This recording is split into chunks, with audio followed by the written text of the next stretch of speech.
Hello and welcome back to Viper Bites. I'm Matt Donnelly, and thank you for tuning back into our prospect profile series as we head into the 2022 NFL football draft. Now, in this episode here, we are going to talk about Purdue wide receiver David Bell. Now, let's talk about David Bell as a high school player. Bell was not only one of the best football players in the state of Indiana, but he was also one of the best basketball players as well. And we love ourselves pure athletes. Now, as a football player on that field, Bell caught 85 passes for 1,542 yards and 22 touchdowns as a senior. But when it all came to decide where to go, the four-star product and 2018 Gatorade State Player of the Year, he decided to stay close to home after high school and chose to play for Purdue, despite having drawn serious interest from other Big Ten schools such as Penn State, Michigan, and Ohio State. Not that Ohio State needed more wide receivers because, hey, they are loaded. But I love the fact that the Indiana product, he decided to stay at Purdue here and kind of hone that craft. Now, let's talk at metrics as it pertains to David Bell. Size, 6'2", 209 pounds. 40-yard dash, 4.65. Vertical, 33 inches. Broad jump, 118 inches. Three-cone drill, 7.14 seconds. His 20-yard shuttle, 4.57. When we look at the speed score, according to player profile, the numbers aren't there to scream at you for David Bell. 89.4, that's in the 34th percentile. Burst, nothing too fancy, 115.1. Again, 20th percentile. College dominator, he was in the 69th percentile with a 35.1, while his college target share was in the 86th percentile at 28.7%. Breakout age, hey, we love ourselves a good breakout age. Bell, 86th percentile with an 18.7 years of age when he broke out there at Purdue. And that was in that freshman season back in 2019. Bell was the Big Ten Freshman of the Year and first team Associated Press Freshman All-American selection, breaking out with 1,035 receiving yards and 7 scores on 87 receptions. The freshman would record at least 1 reception in all 12 contests while on his way to a 12-yard per reception average and a 25.2% target share as a freshman.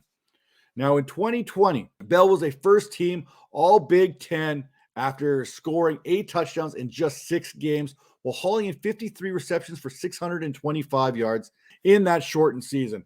Now, to put this into perspective, despite some of the poor play at quarterback position, David Bell had nearly 20 more receptions than Rondell Moore. We all know Rondell Moore got drafted there by the Arizona Cardinals, so that's saying something. He also had 300 more receiving yards than Moore did as well. So when you look at the two, Moore was fantastic, but Bell was just a little bit better in that 2020 season. Now in 2021, Bell registered at least 100 yards receiving in 7 of 11 contests while hauling in 6 passes or more in each game that he played.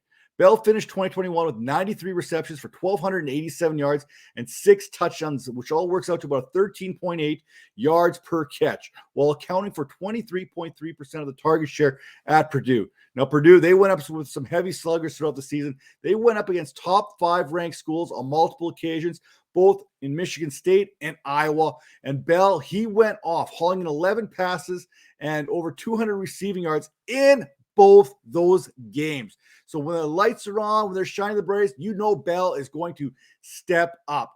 Now let's talk about some of the strengths and weaknesses. Smooth route runner, not afraid to make plays in the tough areas. Bell has great balance, and he will fight through contact to break those tackles. Now, when you're looking at receivers in this year's draft class that have the ability to force missed tackles on balls thrown 7+ yards in the air, Bell's name was among the top of them. Christian Watson and David Bell and Jameson Williams all had 6 such plays such as that. And Sky Moore, he had 13. He was in a class all to his own. When you look at leaders in 2022, as far as this wide receiver class is, an avoided tackle percentage after catch, you got one, we got Sky Moore there at 27.66.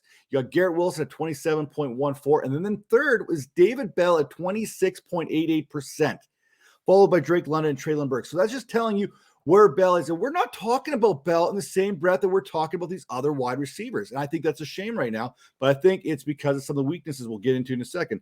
Now, when we look at leaders in contested catches, we all know Drake London's in the house. We know Emeka Ebizie, he's going to be there. But David Bell leads the way with 41 contested catches since 2019. And when you look at what Bell does, he leaves DBs guessing off the line. Now, when you look at the weaknesses, it takes a second or two for him to get going before he's able to turn it up. And he loses more than he wins on balls downfield, which is something I cannot quite explain. But what I will explain to you is what you're going to get with the 2022 NFL Prospect Guide from Fantasy Points. You're going to get 200 rookie profiles, courtesy of NFL Films, Greg Cassell. You're going to get rankings on both the Devy and the rookie side of things from Wes Huber. You're going to get film analysis, strengths, weaknesses, NFL transition, measurables, combine results, and much, much more from John Hansen, Joe Dolan, Scott Baird, Graham Barfield, and plenty of others in this magazine. If you want another bang for your buck, subscription type base here to add to your arsenal here, more tools in your toolbox, head to fantasypoints.com because they've got your one-stop shop for all your fantasy football needs, and use promo code Vipers22 and get 10% off that subscription today. Now let's turn our attention back to David Bell because that's what you're here for. Now, when I look at the analysis, the final breakdown of David Bell, he wins off the line of scrimmage and gains that necessary separation off the line to be effective over the first two levels of the field. He lacks that speed to be needed to win downfield and will often find himself in a losing battle on those 50-50 balls downfield as well. Now, teams looking for that position type receiver who knows where to be and how to get there, that is what David Bell is going to be. Now, the one thing you should also know here when we look at this possession type receiver in David Bell, he's probably not going to get you much yards after that contact. He's going to break tackles, sure, but when it comes to that elusiveness, that explosiveness, that is lacking a little bit. There are two varying trains of thoughts when it comes to Bell. Looking at his poor combine performance, many will see a low floor moment, emphasizing below average explosion. And then there are those who will be able to look past that and look at the Power 5 competition and point to that target share and those breakout metrics as David Bell was able to dominate in that Big Ten. Now, what else is top end? The Vipers YouTube network. So make sure that you've got those notifications on. Make sure you've got us subscribed and make sure to give us a good old-fashioned thumbs up. So you do not miss anything coming your way. And if you're listening to us on Apple, Spotify, Stitch, or whatever the podcasting platform may be, make sure to take a second and rate and review us. It's greatly appreciated. And until next time, hey, get ready because we got plenty more coming here.